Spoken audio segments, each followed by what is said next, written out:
Self-defense against fear. Part 2. To withstand attacks, one must have a strong core. Stance training develops a solid root to improve your posture, to temper and control your mind, and to cultivate your inner energy.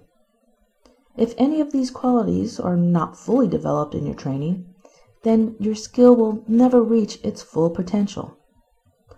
A byproduct of stance training is the building of strong leg muscles, which allows you to produce more powerful kicks and withstand blows to your legs when attacked. Yeah, all very impressive stuff. But fear attacks from within, not from the outside of us. To stand up against fear, we need to be prepared for attacks from within ourselves. Just as we need to develop a strong stance to strengthen our body's core, we need to develop a strong internal core that we can rely on at all times. Just as we need a strong physical stance to withstand physical attacks, we need a strong internal, principle-based value system to withstand emotional and psychological attacks to our psyche.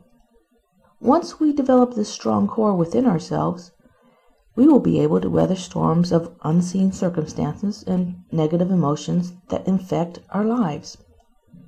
The center of our core will be the source of our security, guidance, wisdom, and power. These components act together to create a strong stance against fear. Striking an opponent is the easiest and fastest way to hurt an attacker. In a self-defense situation where someone is trying to hurt you, the only way you can survive is to hurt him first. The sooner you hit him, the sooner you hurt him. The sooner you hurt him, the less chance he has to hurt you. Blocking is the act of stopping that opponent's attempt at striking you. The law of leverage is also used in martial arts.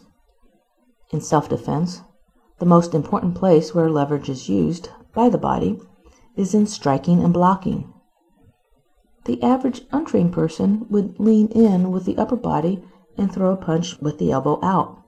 When a strike or block is employed using the law of leverage, the whole body works together to pull power from the ground. This creates more power, which is then channeled through the striking or blocking hand in this example. Since fear is an opponent trying to hurt us, it would be wise to anticipate fear's panic attack and strike first. We also would need to know how to block fear's paralyzing strike if we are unable to strike at it first. It would really be helpful if we used the law of leverage to maximize our strike against fear. This law of leverage must pull its power from the inner core we discussed in stance training. Whatever is in the center of our principles will be the source of our strength for the leverage needed to deliver the most powerful strike against fear. Our whole being must work to anticipate and strike at fear before it strikes us. To do this, we must be able to face fear and anticipate its moves. Now, what is fear? What does it look like? When or where will it attack? Can we anticipate its next move? Although we can't see fear, it has been identified as fantasized experiences appearing real. For example, we start to worry about an event that might occur in the future but hasn't happened yet. We start to obsess over things that are out of our control. We start to lose our composure and focus when we feel we have no control.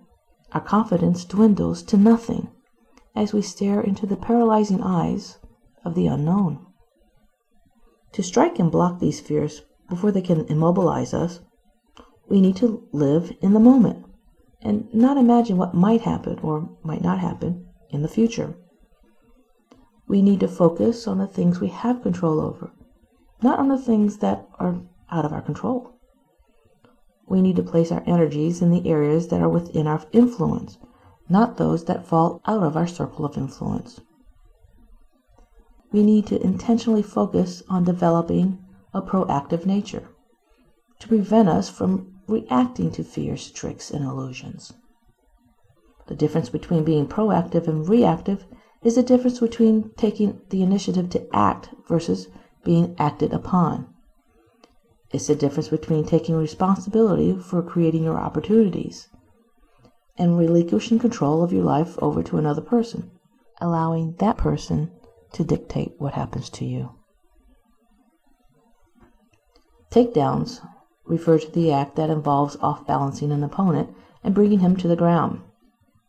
Basically, submission holds refer to joint locks and chokeholds that are generally done on the ground, although some can be executed while standing. The idea behind the submission hold is to cause the opponent to give up or submit. Regarding fear, this would be the best scenario we can dream up. We would love to take down fear and make it give up. Techniques to take down fear involve planning and diligent performance. We need to be proactive and determined. We need to focus on what we want to achieve. We need to clearly define our goals and follow through with the plan to achieve each goal. We need to put first things first, be prepared, and put aside distractions that take us away from our main focus, which is to defeat our insecurities. By focusing our energies on what we can change, what we can control, and what we can influence, we can pull fear off balance. By intentionally becoming more self-reliant, inner-directed, and precise in our actions and in what we want to achieve with our lives, we can put fear in its place.